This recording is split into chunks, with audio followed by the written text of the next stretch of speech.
Sorry, Gregory. Missouri is no longer a playoff contender. Oh. This is The Joe Gaither Show on BamaCentral.com.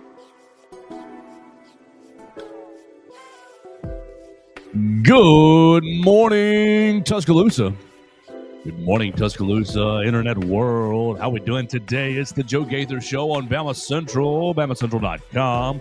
Hope you and yours are doing well. Happy Veterans Day to everyone out there, all the veterans who have served. We want to thank you guys for your service. We appreciate that very, very much. We're live in the Derek Daniels State Farm Studios, and your service lets us be here. You can call Derek for all of your insurance needs. You can find us on the Bama Central YouTube channel, the Bama Central Facebook page.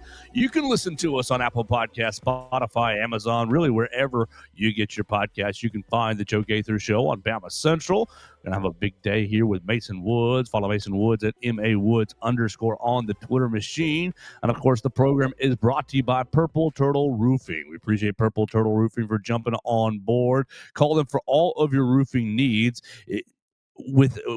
At Purple Turtle Roofing, we're not just another contractor. We're your neighbor and your advocate when it comes to protecting your home and business. With years of hands-on experience, top-tier certification, and a commitment to excellence, we've built a reputation as Alabama's go-to roofer. Purple Turtle Roofing specializes in residential roofing, commercial roofing, emergency storm repair, and full-on roof replacements. Call them at 877-PT-ROOF-5. That's 877-787-6635 for all of your needs. So come out and check out your roof today. Purple Turtle Roofing. What are we going to do today with Mason? We're going to get his thoughts on Alabama's basketball game against St. John's. We talked extensively about that yesterday. If you want to hear about 20-25 minutes with Theo and I doing that, and then we'll get Mason's thoughts on Alabama's win against LSU. Mason was sitting up. Mason a primetime seat, sitting on the 50-yard line. Yeah, so we'll get your thoughts on the football game as well.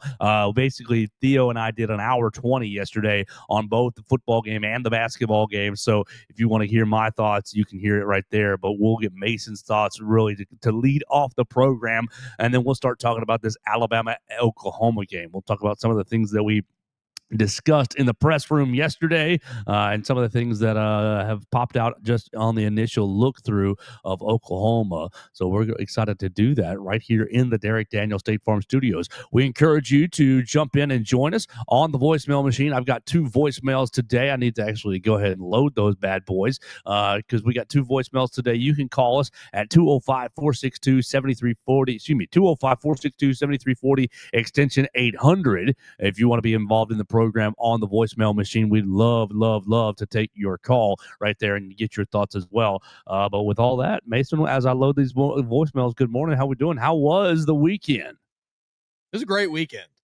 It was a great weekend. I mean, I don't know really that it could have gone any better. Because the Titans didn't play. The Titans didn't play, and the Jets and Saints both won. Hey. You are firmly in place for the number 1 overall pick. And a quarterback-needy Jets is there behind you with a plethora of picks to trade right up and go get Ty Simpson or Fernando Mendoza. Great weekend. Really great. It started, obviously, with the basketball game, and we'll talk about it, maybe, get into more detail, I guess. But that was a just electrifying performance from really the entire Alabama basketball team, top to bottom. They played a near-perfect game. They addressed a lot of the issues that I had, raised going into it. A lot of the physicality issues. I thought they overcame some of those. I still have, a little bit of concerns with some individuals here and there, but I think as a team, they were a very, very tough basketball team on Saturday. And then you go into Saturday evening and, had fantastic seats, basically right on the 50-yard line. I think we were row 28. Woo! It was great seats. Sat around a few pretty rowdy fans. There was a couple people that gave me some nasty looks, but they can get over it. It was a great weekend. Was one of those rowdy fans the fan that stormed the field, that got on the field? No, and I didn't even see that when it happened. I don't know if I was using the bathroom or something. I missed it when it happened. We were up in the press box, and somebody goes, "Is somebody going on field?" I saw the angle, the TikTok video of it, of the person filming him as he does it. I don't. What are you thinking? What are you thinking? And where's the security? Basically, the the person who out to midfield. The person who escorted him off the field is an SID. She's great and she's super nice, but she is not in security at all. She works specifically with a lot of the women's programs, and y'all left Jen to go out there and deal with this. What if that guy?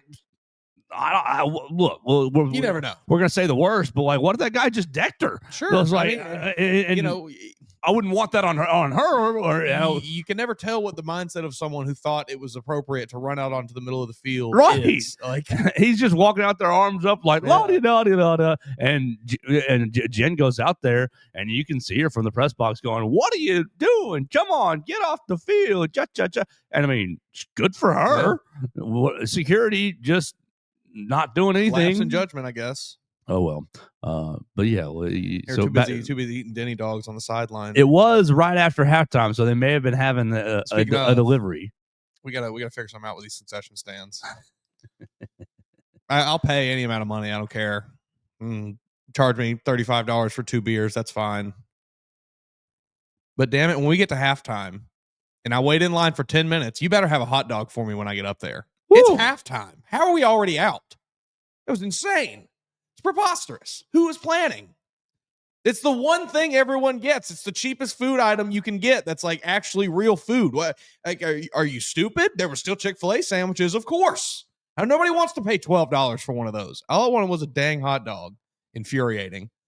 That was upsetting. That was put a bit of a damper on the evening, but it's okay. I got back out there, and I think shortly after, I don't even remember exactly what happened, but it was great. Yeah, it was a fun night, but somebody got to figure that out. That's crazy to run out of hot dogs like at halftime.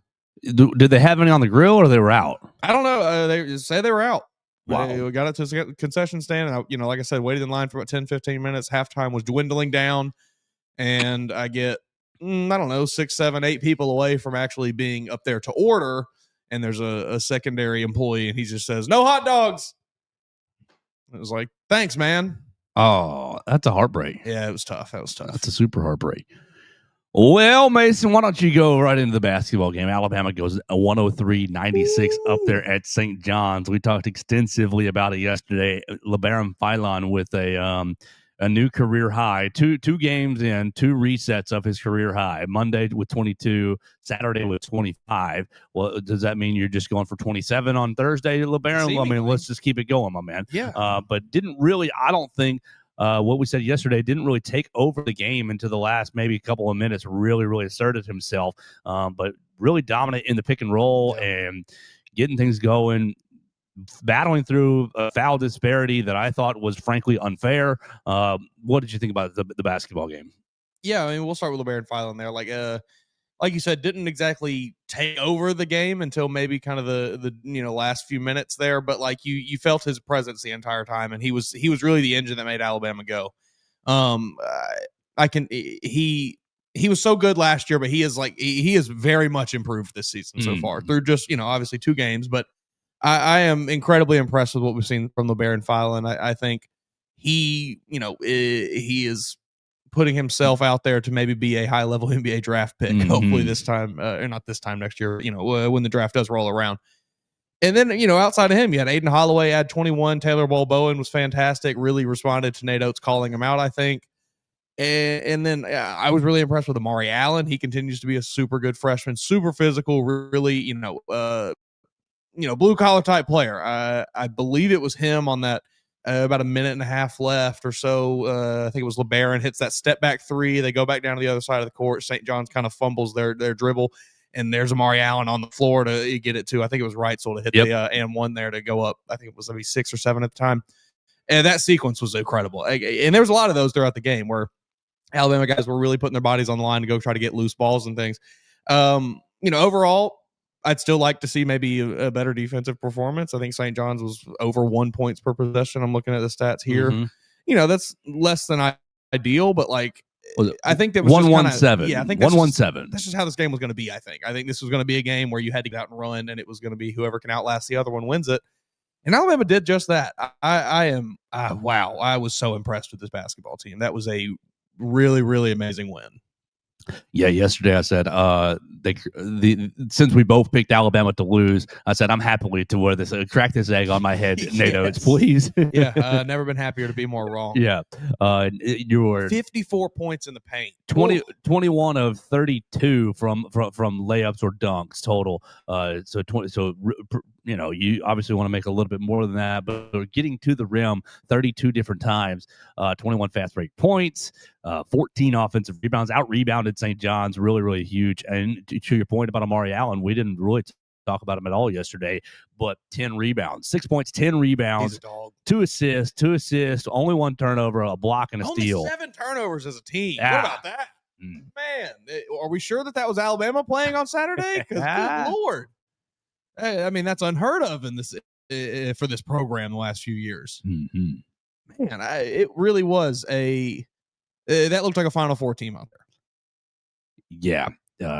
Indianapolis, get your tickets right now. Yeah. And if Alabama's not there, you can sell them. But that win over Saturday, I mean, it's really going to set in on Thursday if Alabama's able to beat Purdue. Really disappointing. First off, disappointing AP poll. Why'd you do this? AP poll, we were going to have number 1 Purdue come into Tuscaloosa.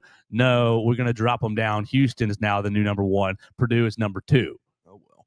Still a big game. And still an opportunity to prove yourself against the best, the upper echelon of college basketball, especially since Purdue wrecked you last season.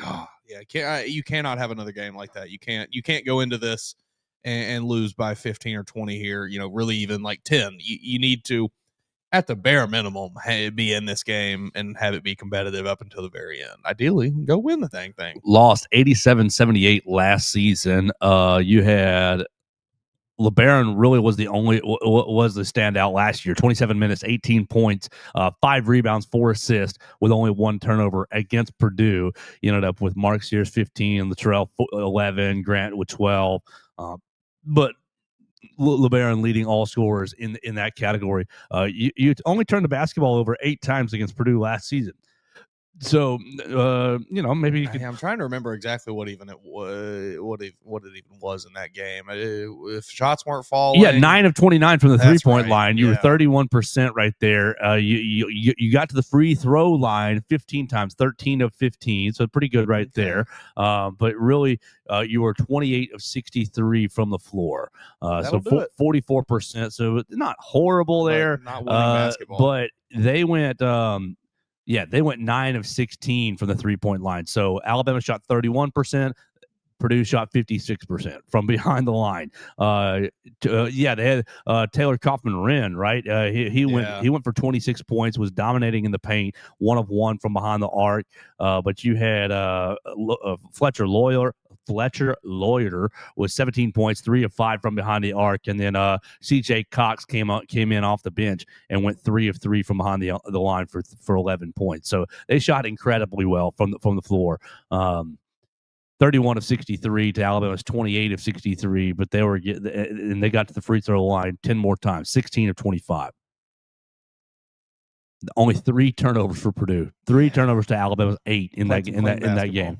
Yeah, very very good for them. I have to imagine you'll get a pretty similar game from Purdue at Coleman Coliseum on Thursday. They're going to play clean. Yeah, and so I encourage everybody to get into Coleman Coliseum on Thursday. Braden Smith is averaging 10 assists a game. He's incredible. That's crazy. He's got the ball on a string. I mean, say what you will about any of the other stat, whatever. I mean, he guy's averaging a double-double, but 10 assists specifically is really something. Yeah, he's a very, very good decision maker. Maybe not. I'm not sure if he's an NBA player, but he is an extremely good college player, and that should be respected. We're going to need to be yelling at him on Thursday, try to force him into some turnovers, try to rattle his cage a little bit.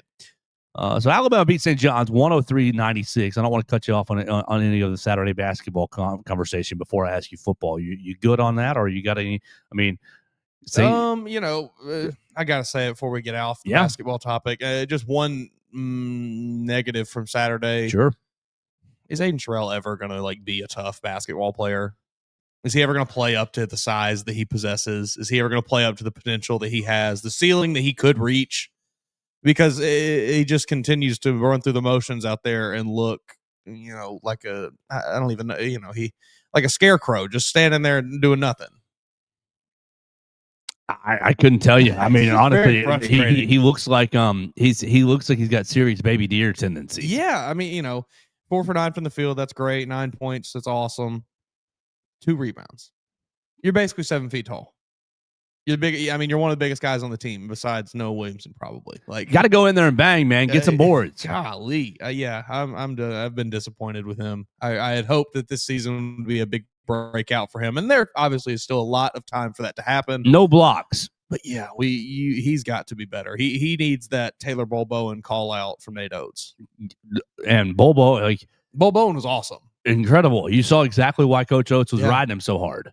Yeah, you saw what he can do in that game. He was really, really good. He's even making the kind of the national rounds this week. I saw a video of John Rothstein kind of talking about him on his Twitter page and things. So getting his name out there. That could be you, Aiden Sherrill. Exactly. And Bowen, I mean, you do this for the next 30 games.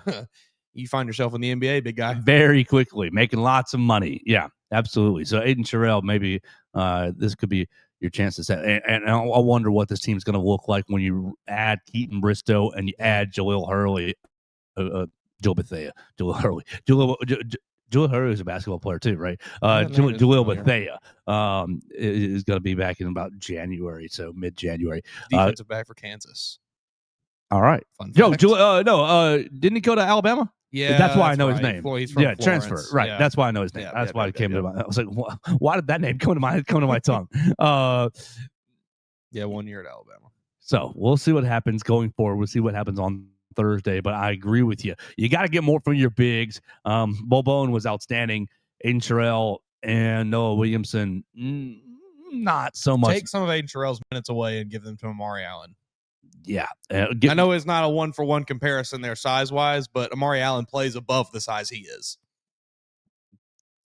Let's get what I said yesterday, Mason, was I think that what you have to hope for is that you get Collins on Onyeka comfortable. Yeah. And in he obviously he'll 0 points, 1 rebound, two a turnover and 2 fouls. Not really that great minutes in 4 minutes, but I think that the clay is there. There's a lot of clay right there that just needs to be shaped a little. Exactly. And I think he might become a nice little big man piece.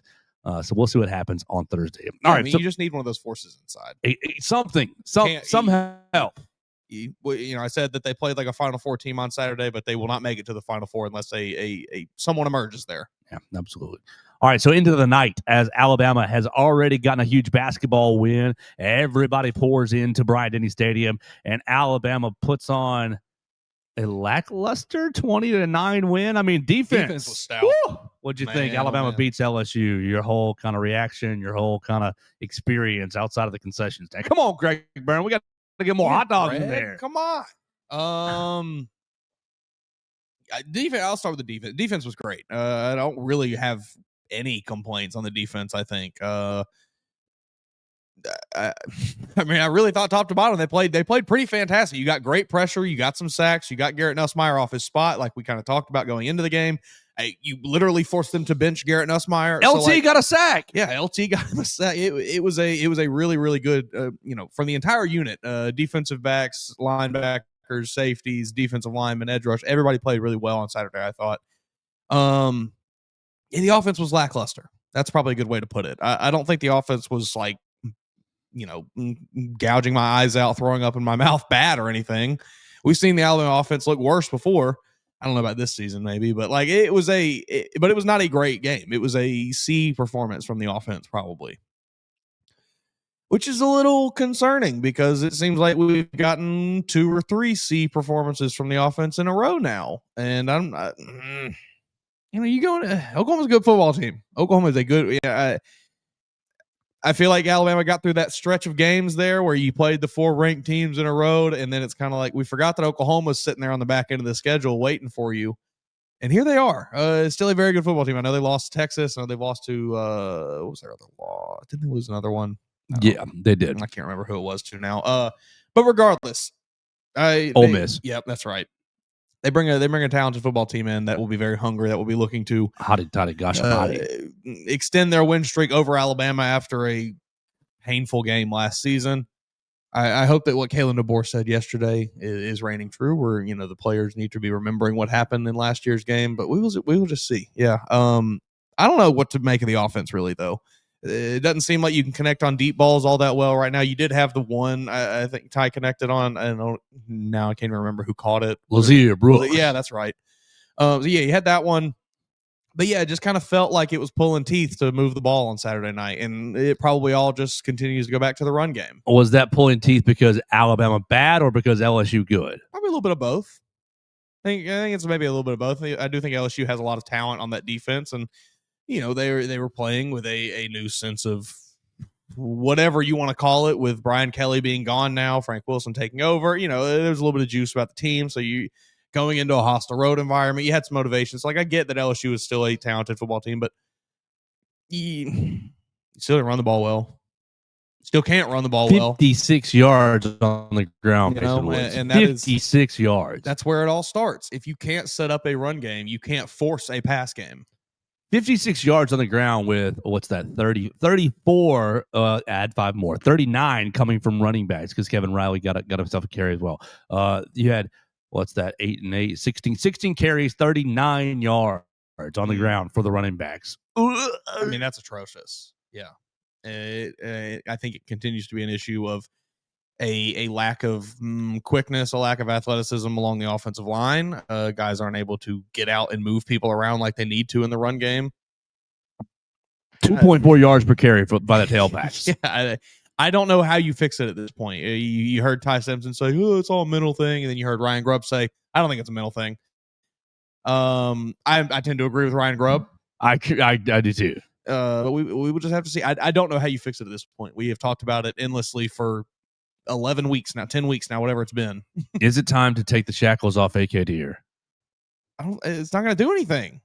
Can't run behind a terrible offensive line. Maybe he's more explosive to the hole. Barry Sanders back there, and it's not going to change anything. That's what I suggested yesterday. Was like, does it go? Do you go to AK? Are you just trying to live to the amount of time in the schedule to where AK Deer's red shirt doesn't matter? Maybe.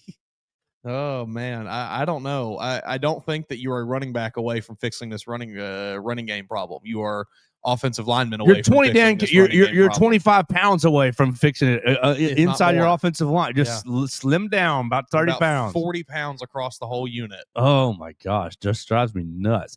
I don't understand why the pad level has been allowed to be so bad all year long. I don't know, and I feel like you see this. It's almost. I don't think it's just an Alabama issue. I feel like it's a football as a whole issue where offensive line play has taken a significant dip the last 10 years or so, maybe. Once you gave them NIL money, they can go to Wendy's, they can go to McDonald's. But yeah, nobody wants to get low anymore. It's all about what's your kick step? Let's play patty cake up here, and I'll keep you from getting to my quarterback. I don't know. I'm not going to sit here and tell Caden Proctor he's not a dog to his face, but I haven't seen him be a dog this year. Yeah, I want to see the left side of the line just collapse down because he's down blocking somebody. So I just don't understand how you can be so big and not be able to move people around. Mm-hmm. You're not playing through your hips. Has no leverage. Right. Not playing through your hips. Just drives me nuts. Drives me nuts. Ty Simpson, give us a grade here because no running game as you said, but did miss several deep shots. 1 of 4 on passes beyond 30 yards. Some deep throws. I thought he was good though. I'd give him a B+ for this game. I think. He works his way into an A if he hit a couple more of those deep throws probably, but he was not an issue really in this football game. I think he made the offense go in spite of it struggling. Like he made things happen because the run game couldn't get anything going. So it was like, all right, Ty, it's up to you, buddy. And he did it. He got you what you needed to win this football game. I'm with you there. So I don't want to cut you off on the football either, but you keep going. Well, that's just really like, I guess we can take some solace in that this team does have that luxury this year where you have a quarterback like that and you have wide receivers like that where we've seen, up to this point, you've been able to, all right, we can't run the ball. Figure it out, Ty. Go figure it out, Jeremy. Go figure it out, Ryan, Isaiah, Lazier.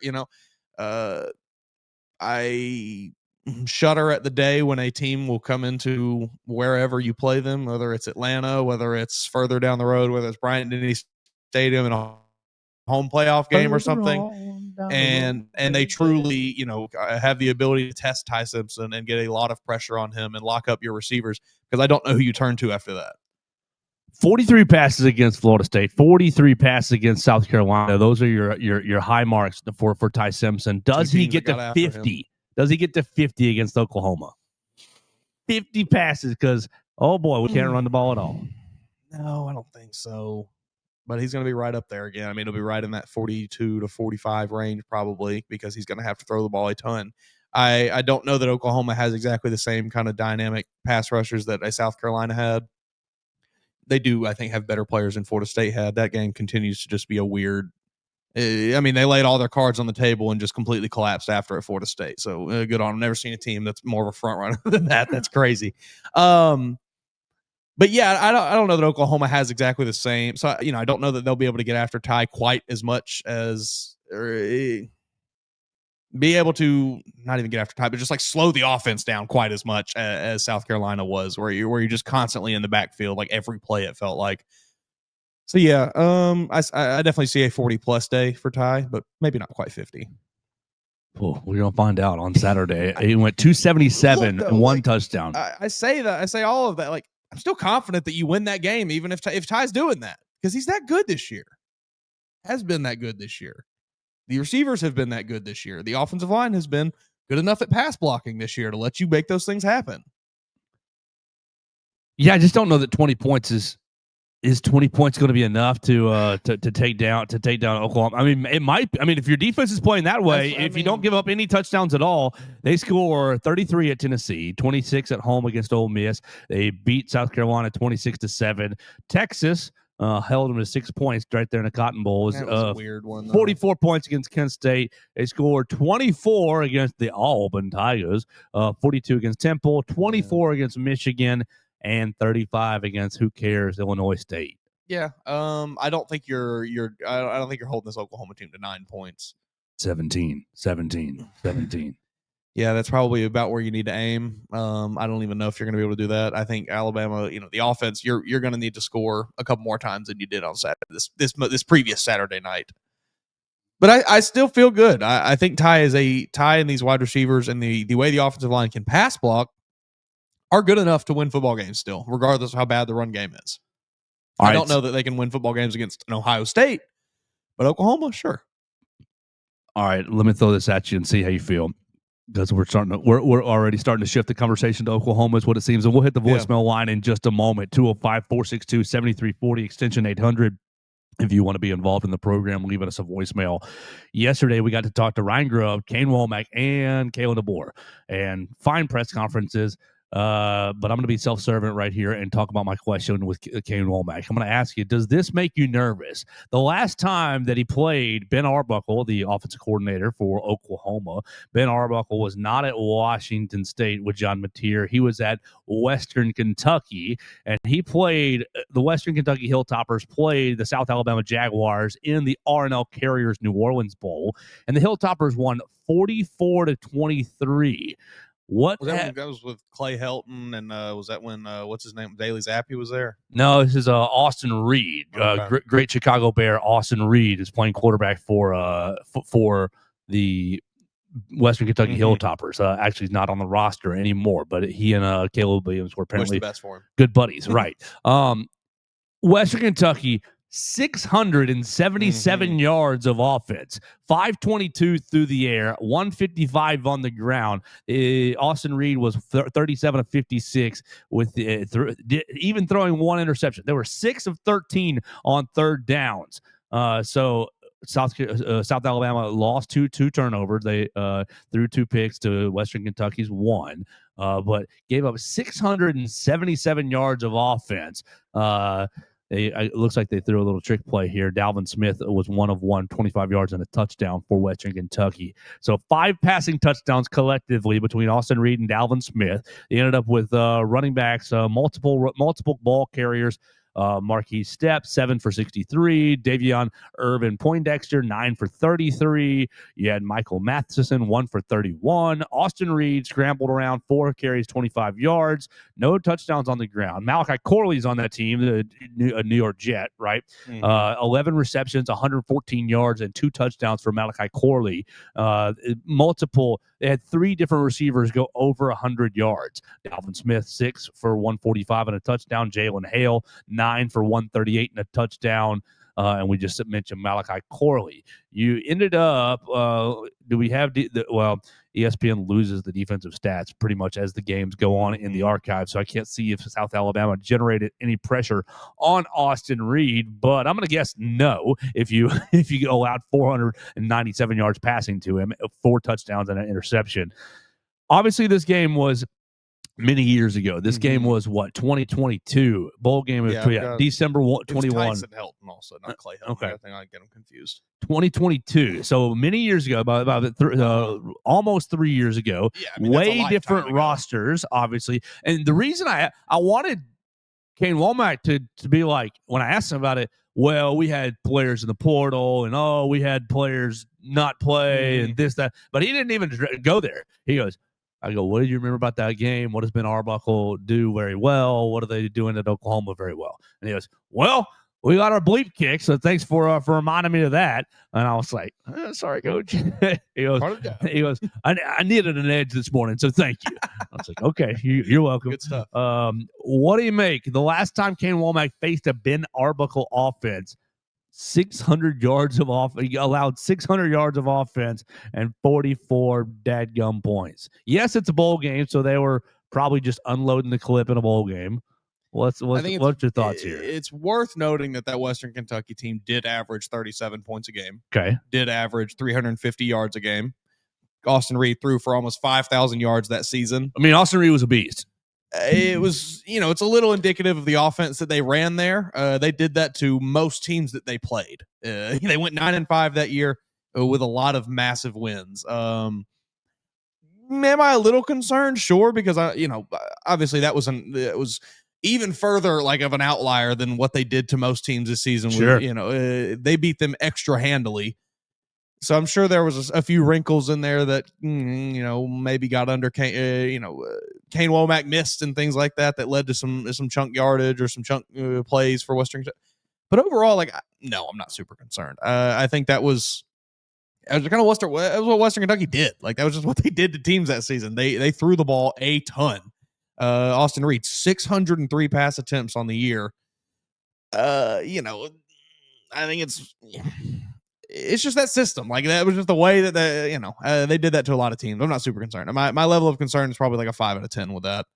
That system's coming to Tuscaloosa this weekend. Sure. With John Mateer, who's everybody loves. A broke hand. Yeah, he's been fine the last 2 weeks. Yeah, his numbers. I looked at it yesterday to try to see. He struggled in that Texas game because he came back a wee bit too early, but I think he's perfectly fine now. Yes, I think so too. Like you look through his game logs, and it doesn't have like a dramatic difference between injured and not injured. You've got that Texas game was not good. It was. See, there it is right there. Texas game, he was 20 of 38, 3 interceptions, 52% completion percentage for 202 yards. But basically his completion percentage pre-injury, 81% against Illinois State, 61 against Michigan, 58 against Temple, 66 against Auburn, and then injured. 52% against Texas, 69% against South Carolina, 55% against Ole Miss, okay, and 65% against Tennessee. So, you're getting – but this Tennessee game, your yards per attempt, horrible. Last week, 2 weeks ago, they had last week off, 159 yards total passing, 1 interception, no touchdowns. So, he did rush for a score. He rushed 16 times for 80 yards and a score. My man's got 306 yards rushing on the ground with 6 touchdowns for the season. John Mateer, quarterback, coming to Tuscaloosa. Let me go spin you back 1 week. Sure. Do you think the Alabama defensive performance against LSU was more about Alabama good or LSU bad? Garrett Nussmeier, got bottled up by a good defense, or Garrett Nussmeier just stinks and crumbled? Michael Van Buren just can't throw the football, stinks and crumbles. probably more on LSU. You know, I mean, if we're just being objective here, I do think that the defense played really well, and like they forced them into a lot of uncomfortable situations and things. But Garrett Nussmeier still sucks. We went into this season. I never understood why everybody was so high on him this year. Because he's a coach's kid, man. Yeah, he's been bad. His He continues to be bad, and he will be bad. His daddy's in the coaching fraternity, and so we take care of the son. The LSU offense is not good at football. Their offensive line is bad. Their receivers are talented, but can't really do anything when their quarterback sucks. So, yeah, I mean, unfortunately, I do think it's probably a little more about LSU being bad. That's what made Alabama look so good. But I do think Alabama, I think there's a lot to gain from that performance. Like, there's a lot of confidence that comes with a performance like that for the defense, regardless of what what caused it. John Mateer, only 8 touchdowns to 7 interceptions on the year. So that's a pretty surprisingly low number, in my opinion, for touchdown passes. Doesn't Ty have like 23, 24? Let me see. Ty at 21. 21 touchdowns, 1 interception. So Ole Miss got after him a little bit. Hotty toddy gosh almighty, who the heck are we? Pete Golding. Yeah, 3 sacks. Defense had 6 tackles for loss. Is that the secret to messing with John Mateer? I mean, you said it is 17 of 31, not great. 1 touchdown on the day, 223 yards, which is fine, but like not an overly impressive performance in that losing effort to Ole Miss. Maybe that you just gotta find a way to get some pressure. Call Pete up. What'd you do this week, Pete? Hey, Pete, come on, man. Give us a secret. Oh, he would love to help Alabama. Sure. Yeah, exactly. Exactly, he would, I'm sure. We all treated him so well. That's right. Let me tell everybody about Purple Turtle Roofing. We'll hit the voicemail line, and we'll talk about one more aspect of Oklahoma before we get out of here for the day. We want to remind everybody that the program is brought to you by Purple Turtle Roofing. At Purple Turtle Roofing, we believe our work is about more than roofing. It's about service, stewardship, and sheltering what matters most. Our name may be unique, but it's deeply rooted in purpose and faith. The color purple, symbolizing Christ and royalty, reflects our founders' personal beliefs in striving for excellence and honoring a higher calling in all that we do. The turtle represents something that began as a simple idea, but quickly became a powerful symbol of strength, endurance, and divine guidance. At Purple Turtle Roofing, we specialize in residential roofing, commercial roofing, emergency storm repair, full roof replacement, and insurance claim support. You can call Purple Turtle Roofing at 877-787-6635 for all of your roofing needs, or you can visit them online at roofturtle.com. Check them out online, see all the services that they provide, look at the beautiful roofs that they have redone, and give them a call today at 877-787-6635. They'll be able to come out, assess your roof, give you some ideas, give you some thoughts, and let you make an informed decision. We're going to be talking to Brax Garrison tomorrow right here on the program, and he's going to let us know all about the Purple Turtle Roofing Company and everything that they've got going on. We're also going to talk some football with Brax Garrison. I'm really looking forward to that. But we encourage you to call Purple Turtle Roofing at 877-787-6635. Roofing with heart, built to last. All right, Mason Woods, let's keep it going right here on the program by hitting up some voicemails. I know that the Robert has got a voicemail for us, and I know that Everett, excuse me, goodness gracious. I was like, who was the other voicemail that I loaded? Robert has a voicemail for us. I'm not quite sure what it is, but Everett said, I have a voicemail for Mason about Oklahoma. So we'll see what he's got to say. This is the voicemail line, 205-462-7340, extension 800. Robert Brookwood, great game.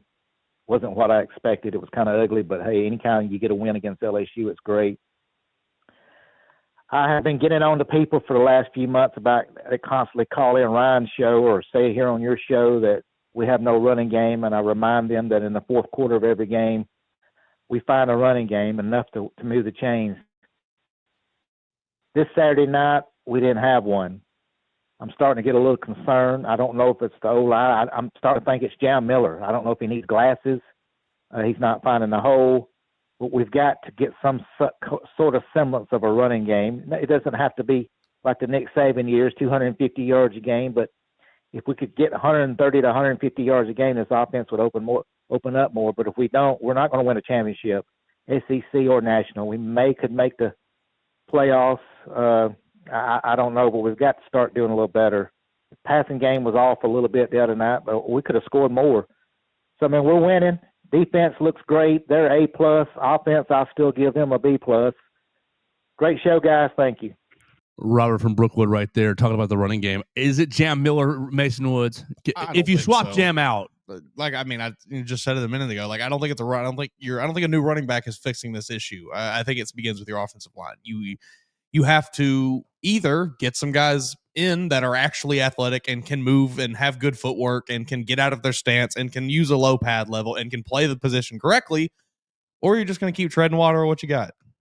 William Sanders, we need you bad. We need you to get your strength up by 5%. Yeah.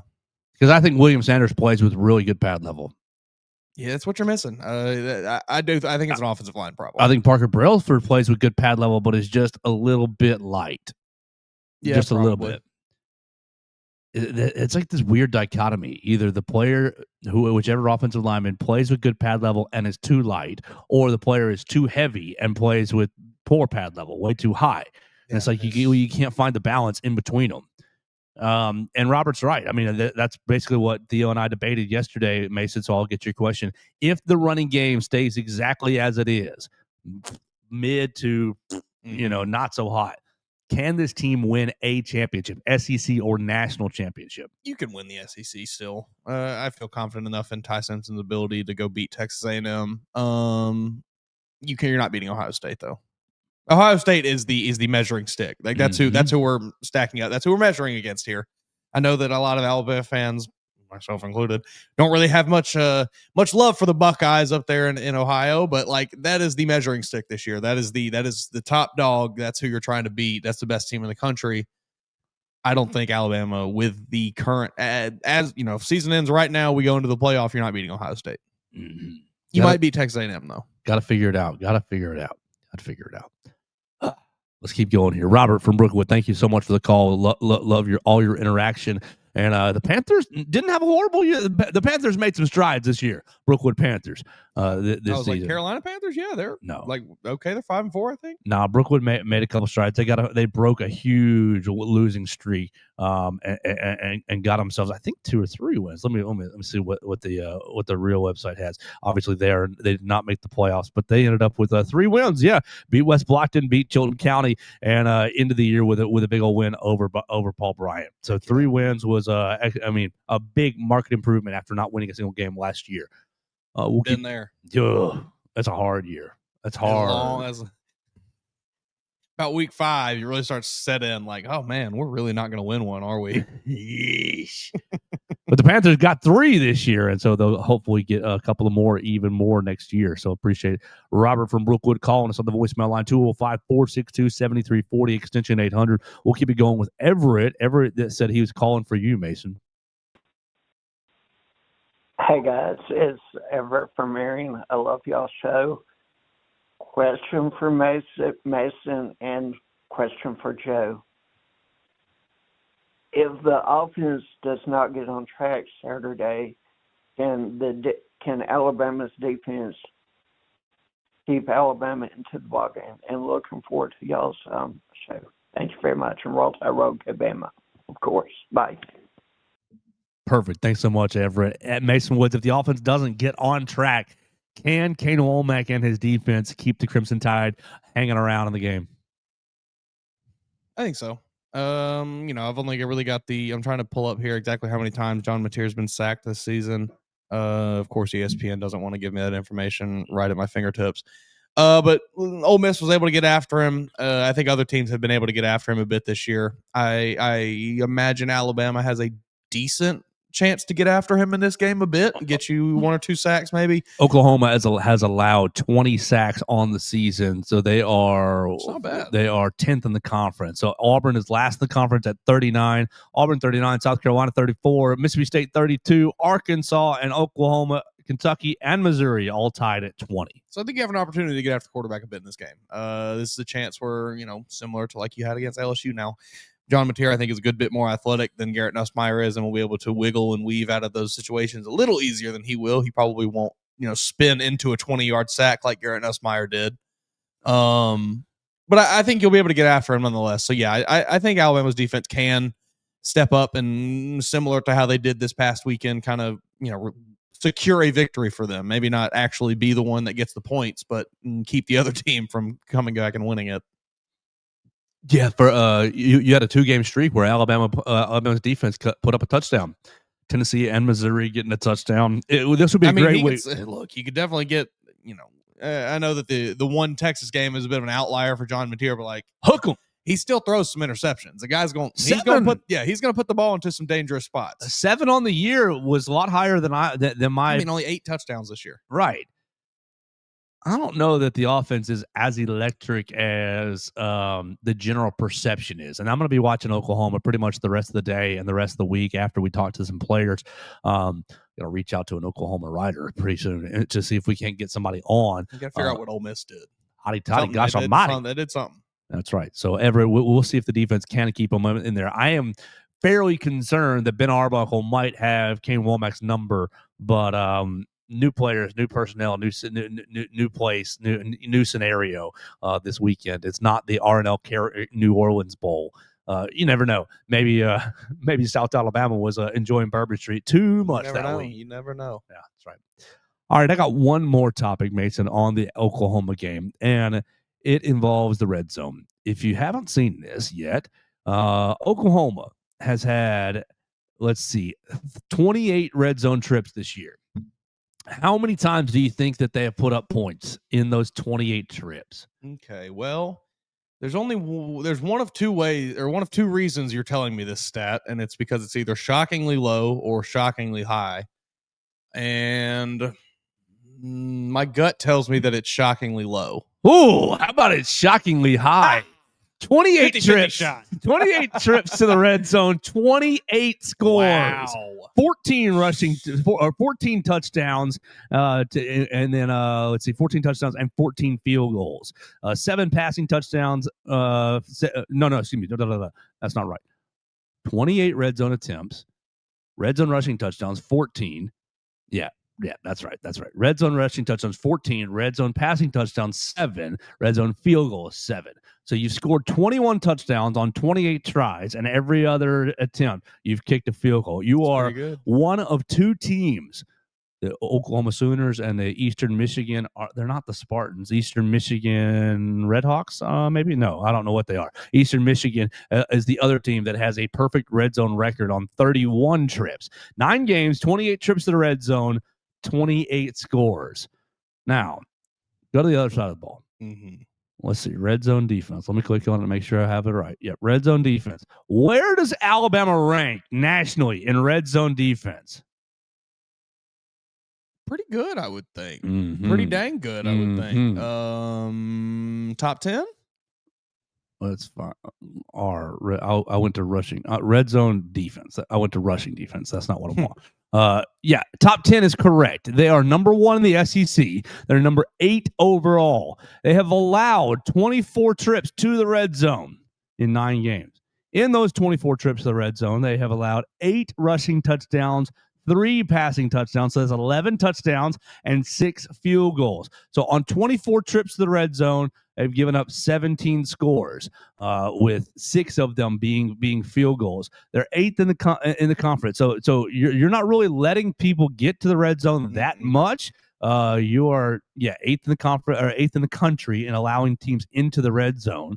But then your touchdowns, rushing touchdowns, you have given up 8, and several teams have given up a couple fewer. Ohio State, just 3.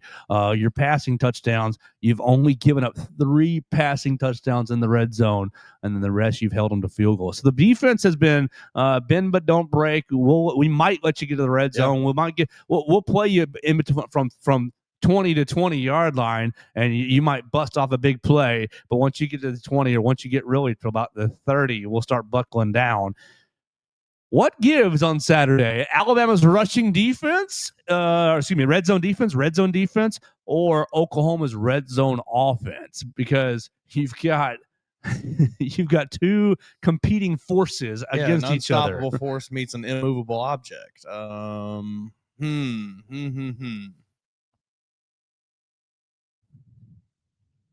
I truly am torn on which way to go here.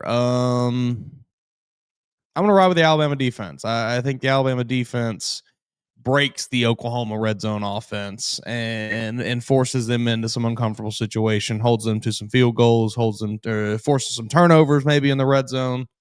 That's what I'm going to go with. I think the Bama defense just has a little bit of juice about them lately. They've been playing good. They've been getting after the quarterback some, been actually finishing on some plays where previously they have not. I think we maybe continue to see that this weekend. Yeah, you get that Bama defense with their backs to the student section. Kane Wommack is still thinking about that question you asked him. He's pissed. Coach, it wasn't personal, but I hope you are. I hope you are. He woke up this morning thinking about it. Joke, I'm not going to apologize. He told his wife about it. If it try to be objective here, but if that's the trick that gets he got him home last night, and he said, "You're not going to believe this. I haven't thought about that game in years." Coach, you should. That should have been the only tape you watched all weekend long after the game. Is dang it. That Ben Arbuckle, he got us. This is the worst night of my career. It might have been. I don't know the rest of the South Alabama tenure, but it might have been. But yeah, I'm not going to apologize for that because I don't think it was out of balance. No, it's a valid question. It's a good question. I think he was certainly not expecting it, and that's probably why you got the reaction you did. He goes, "Oh, we got our ass kicked," and he smirked at me. He goes, "I needed an edge this morning, so thank you." Either that, or he did go in thinking, "Man, I hope somebody doesn't ask about that damn game," and he knew in the back of his head one of these reporters is going to do it. And he was dreading having an answer. Well, I'm just sitting there typing, Googling, like, what can we ask? Should I ask, "Hey, Coach, what are you seeing John Mateer? Hey, Coach." Yeah. No, that's a good question. It's like, well, offensive coordinator Ben Arbuckle, where did he come from? Oh, Western Kentucky. I wonder if they ever played South Alabama. Years matchup. Oh, one time. Not good. Yeah. Yeah, he's still angry about that question. Good. I hope it is. I hope it's carrying over into practice. I hope he told Deontay about it. Yeah, I hope he did too. I hope he told Deontay and Tim Keenan about it. And Bray Hubbard. Don't embarrass me out there. Yeah, I hope he does for real. Yeah, I've got confidence in the defense in the red zone. I mean, they've been doing it all year long. You've played some stellar offenses. I think that's exactly right. Like they've done it against teams that are on par. So we'll see what happens, but I think that might be your, look back to the Tennessee game. Tennessee's offense was really, really good going into the game, and still really good offense. Tennessee got down to the red. Were they 2 of 5 in the red zone? That's what it was. Yeah. So you got down there 5 times, but you threw a pick six. Boom, 14-point swing. You went for it on 4th down at the end of the game. You didn't get it at least. I think there was a third one. I think they were 2 of 5. It might have been 3 of 5, but regardless, but Alabama's offense the other way was pretty efficient. Let me refresh this and search Oklahoma real quick. Red zone defense, Control F, Oklahoma. Oh my gosh, not in the top 50 of red zone defense. Okay, what about you? Are you in the top 100? Oklahoma. Yeah, right there. 66 in red zone defense. They have allowed 19 trips to the red zone. They have given up a lot. No, it's not. They've given up two rushing scores, six passing scores, so 8 touchdowns and 8 field goals. So 16 red zone scores in 19 trips. If you get down there, that's pretty tough too. Say, like I know that technically they're not in the but like that's still good. That's still pretty tough. That's still pretty good. Red zone offense. Let's look at Alabama's red zone offense. Red zone offense right there. Bam. Because Alabama's, you got to be pretty high, right? We're finishing drives. Yeah, they're right there. 16th. Alabama been to the red zone 38 times. Because you don't have any daggum big plays at all. 38 times, 8 rushing scores, 20 passing scores, and 7 field goals. So 35 times you scored on 38 trips. It's pretty dang efficient. Would like to see the run and pass split maybe flipped, but touchdown is a touchdown is a touchdown. Getting in the end zone. So I think, just a philosophical tangent. But people have been all on Kane Wommack's rear end for the last year and a half now. But I don't think they understand the way defense is played anymore. How it's changed to we're playing for a turnover. We're playing to give up. You're not trying to give up any yardage. Yeah. But you get yards from the 20 to the 20. It's okay. When the field gets condensed, that's when we can really make our plays and really affect the quarterback. I think Kane Wommack's been pretty dadgum good in his time at Alabama. Yeah, you'd like to see the rushing yards, a little lower. You'd like to see your run fits a little better, but I think he's been pretty daggum good. I think so too. And it's not like he had bad players or anything like this. The players have been at Alabama have always been great. Don't get me wrong. But they weren't necessarily the ones that he recruited to play in the system that he coaches either. A lot of them, and still, it kind of continues to be that way. Like, I don't know that you can really make an opinion super staunchly one way or the other when the guy has barely even gotten in one recruiting class of players that he handpicked for his defense. So we'll see what happens on Saturday. Good red zone offenses on both sides, and one really good red zone defense and one pretty good red zone defense. So I think that's where the game's going to be won and lost. That's all I got today for us, Mason, unless you want to go at a different tangent or cry about the Titans, or who do y'all have this week? That's a fantastic question. It doesn't even matter. Another loss on the schedule. Hopefully. Oh, dear God, the Texans. Oh, yeah. All right, how many sacks will Will Anderson have on Sunday? 2.5? Yeah. Will Anderson. Will Anderson and Daniil Hunter combined for 6 as a pair. Single-handedly beat the Jaguars is what it looks like to me. Yeah. From the highlights. Yeah, had that strip sack or strip. Was it a fumble or something like that? I can't remember if it was the quarterback's lead tackle or if it was a running back. Either way, had the forced fumble there at the end. Yeah. That's going to be a tough one. It's going to be a bad game. It's going to be an ugly game. I imagine it will be very low scoring. Probably we're probably looking at like a 17-3 kind of game, but it will be very, very decidedly the Texans' victory. What do you make as we finish up here? What do you make of? I don't want to call it beef because it's not necessarily beef, but the drama that's brewed between Terry and Arnold, Patrick Surtain, and Damian Harris, and now Clinton Dix is getting in on it. Yeah. You've got a lot.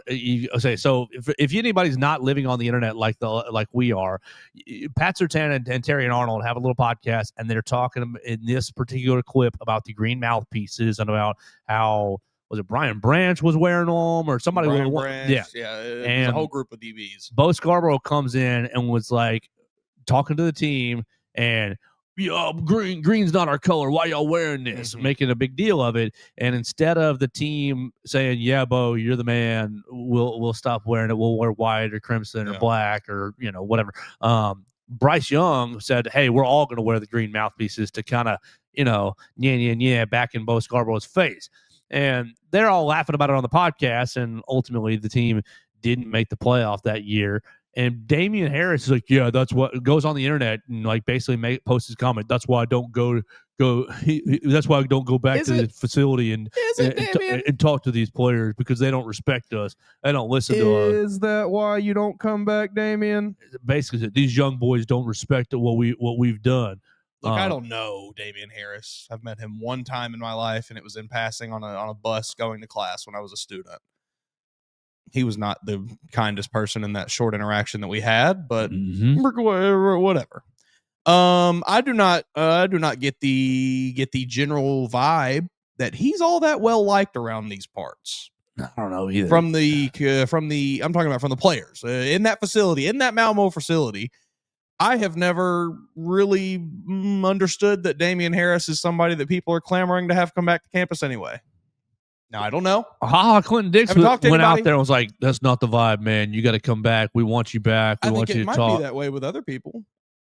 Look, I don't know Damian Harris. Like I am walking on eggshells here. I think people don't like him. I think he comes off like a bit of a, I'm better than you, whatever.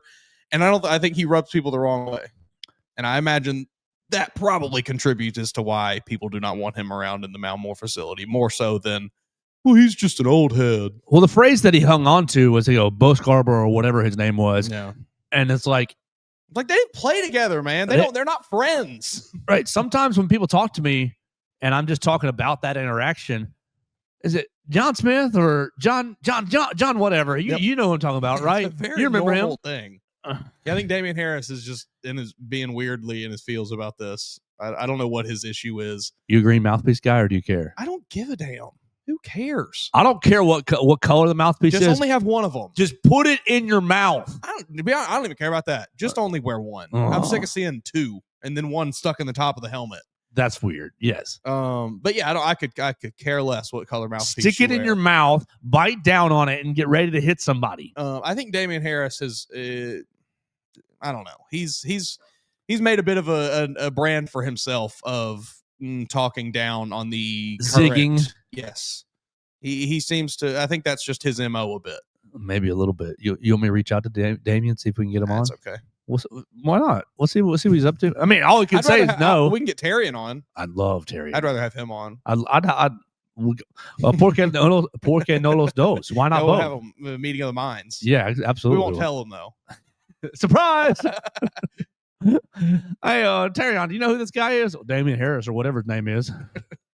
Yeah, I don't. Yeah, I just think it's I just think it's dumb. Damian Harris, go be on TV and do your own thing. Quit talking about kids. So that's my take. All right, bet. Well, I'll shoot them both a DM and see if they want to come on at any time. You seen this? I saw this right as we were just doing the show a few minutes ago. Auburn's ever intriguing quarterback situation here as the season dwindles down. Ashton Daniels, are they gonna have to bench him so that he can play next year? Because this is his 4th year of college. Oh dang! No, we're turning it over to Deuce Knight. Just Deuce Knight going to do that? Somebody's losing their red shirt. Right. Jackson Arnold's playing the rest of the season. Or Ashton Daniels, whoever. They're going to stick with those two guys. You can't play Ashton Daniels, though. He can't play in any more games because you need him to be able to try to win the job next year. Oh, who cares about next year? We'll bring in somebody. It's Deuce Knight's job. It's Deuce Knight in a trash can. They got a dilemma there on the Plains. You got a 4th-year quarterback who has looked pretty decent. I mean, comparatively. And, you want to potentially have him with a chance to couldn't put up any points against Kentucky. Start next year again, and I don't know what they're going to do. I'm very interested to see how this weekend how the rest of the season plays out for Auburn. Yeah, they're off this weekend, yeah. And they got Mercer next. So it's basically the season's over except for the Iron Bowl. But Ashton Daniels has already played in 3 games. So he's playing in the Iron Bowl, and that's going to be it for him. Doesn't that lose his red shirt, though, if you compete in a 4th? You can play in 4. You can? Okay. Yeah. I believe. Okay. Yeah, so I saw some discussion about it on Twitter this morning. It was like, boy, oh boy. We need to go more problems over there. We need to get to the rule where those FCS games don't count against the red shirt rule. I think that would actually be great. So, all right, we're getting out of here. We're going to go talk to some players right here in the Balmore Athletic Facility. We had a lot of fun with you guys today. Thank you for Everett and for Robert from Brookwood calling in on the voicemail line at 205-462-7340, extension 800. Big thanks to you guys. Big thanks to Purple Turtle Roofing for sponsoring the program. We'll be having Brax Garrison come into the show tomorrow, and he's going to give us his expertise. Former quarterback for County High, former quarterback for the Gordo Green Wave, and played at Jones College as well. So he's going to give us some former player analysis of this football team and maybe of this running game. We will get ready tomorrow for we'll get ready Thursday for the Purdue game. We'll look at Ken Palm, what they have to say about that. I'll be watching Oklahoma. I'll be watching Purdue's last little bit of basketball and trying to get educated on these next couple of games. You guys can find us at Joe Gaither 6 at MA_Woods_ on the Twitter machine at Bama Central. We will talk to you tomorrow right here on Bama Central, BamaCentral.com. Thanks for joining us on today's edition of the Joe Gaither Show on Bama Central. Keep up with Joe on all his social media pages at Joe Gaither 6. Subscribe, rate, and review the show on Spotify and Apple Podcasts, and be sure to read us daily at BamaCentral.com.